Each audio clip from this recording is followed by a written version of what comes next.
2. Alright, what I'm going to do is go ahead and drop the subframe. I did decide I'm going to do that.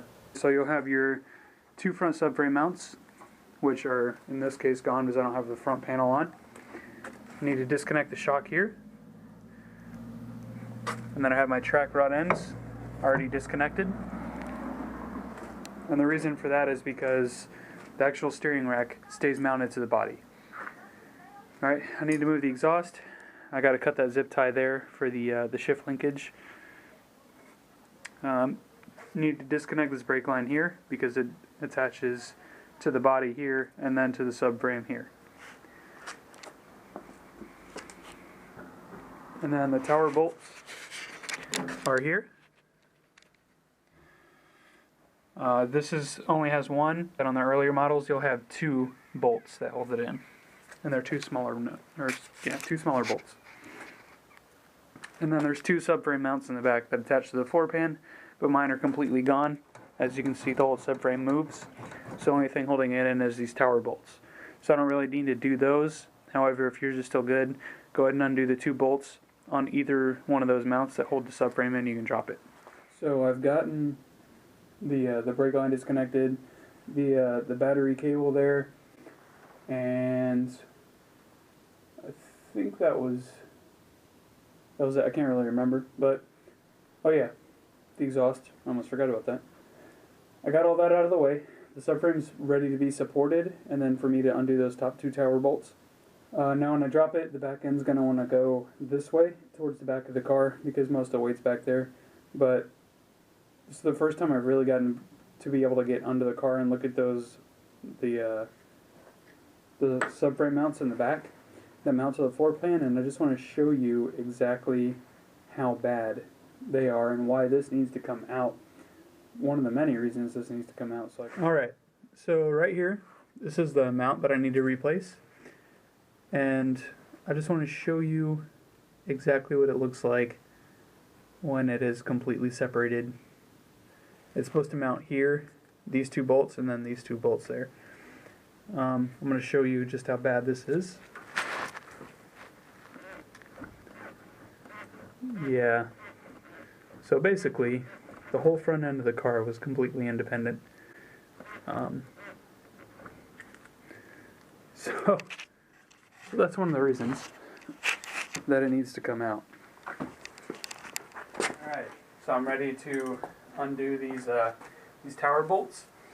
I went ahead and used the breaker bar just to do the initial unloosening of those tower bolts because they were on there pretty tight. It's going to be a 34mm. That's what I used. It fit pretty snugly. Additionally, we've got some 12-inch pavers. That's typical of the TheWrightGarage. We like to use our 12-inch pavers here. Now, when I put the pavers on, I put it about 75% towards the back. Because like I said, the back of the subframe is going to be heavier than the front. It's going to drop backwards, but I don't want that. I know that somebody made a comment about supporting the car with pavers. Made them nervous. I don't know, I guess I'm used to it. So I got the weight of the subframe there. Just go ahead and do a final check just before you're ready to do the last bit of dropping to make sure that you're not going to cut any wires or pull anything out of place. Alright. So what I forgot to do was to undo the shock absorbers. That's okay, because I'm going to pretend like I did that on purpose. Now that I have the tower bolts out, if you have the engine end, you definitely don't want to do this. It'll completely destroy your shock towers. But yeah, if you do it this way, you can actually go ahead and take some of the pressure off the subframe with the jack. Go ahead and lift it up, take out that shock tower bolt, slowly lower it down onto my pavers. Alright, so now that I got that shock tower off, there we go. So yeah, do that. Because even though that was an accident, it worked really well. Alright, so I pulled that shock off and lowered the subframe. And there it is. So now, I'm just going to lift up on the subframe, keep removing a paver on both sides until I get it down on the ground. That way the towers clear the inner wings here.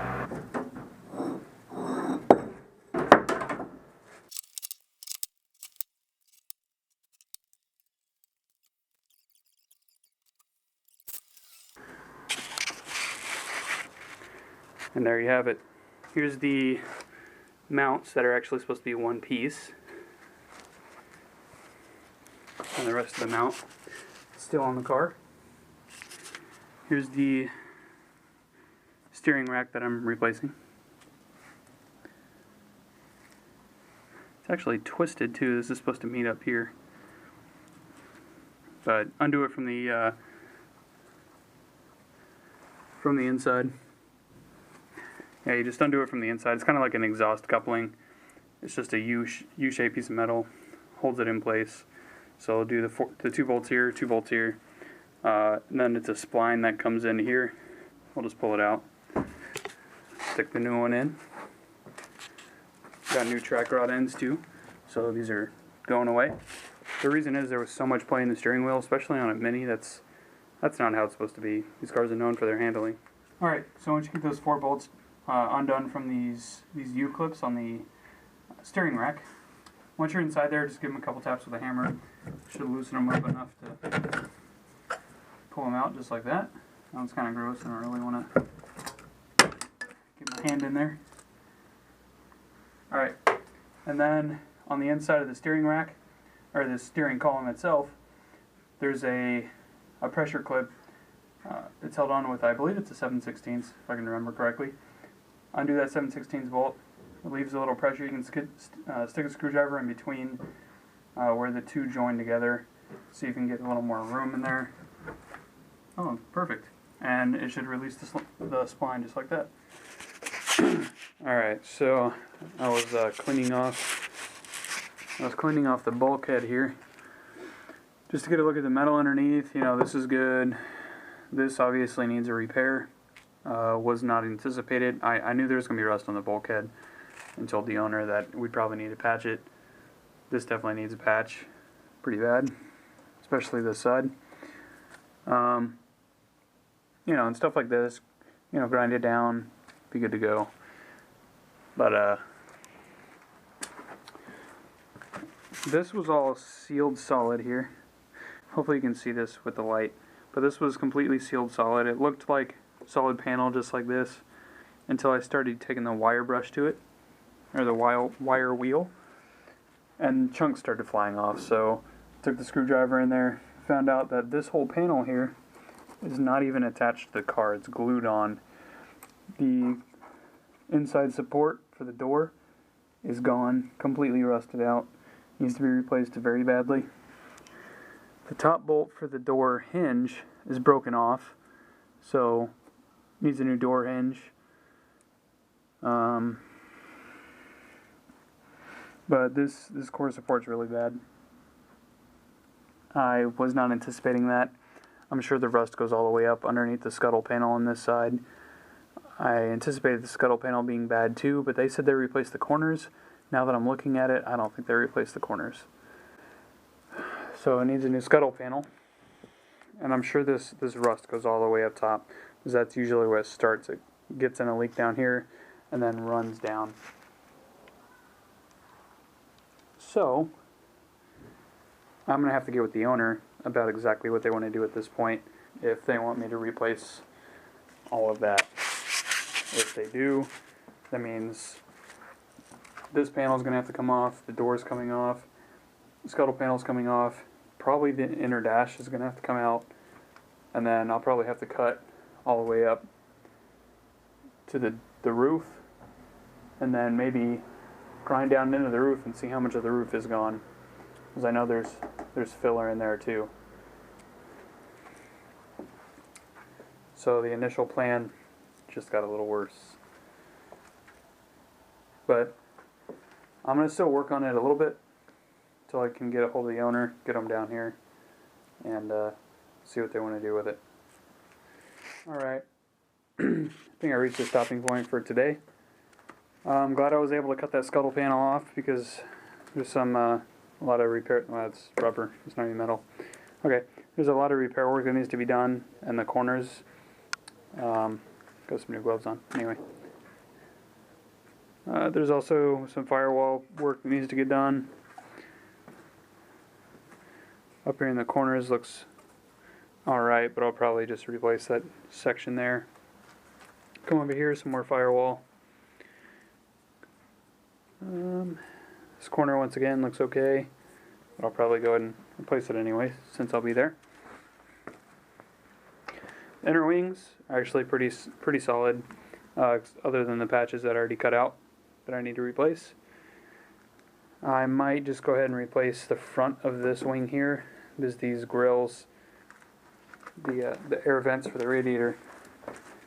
They tend to get a lot of rust in them, and there's some rust in the paintwork, so I might just cut it off. It might be easier. Just go ahead and replace it. Alright, and then here is the problem child. This corner, and then all the way down where the door was mounted to. Well, I guess you could call it mounted, but I mean, yeah, it's just bad. So this inner skin here needs to be replaced. I'll probably just buy the whole panel, because that'll be easier than just doing a patch here, patch here, patch. It's just crazy. There's not enough light on the other side for me to show you that, but you can pretty much get the point from this side.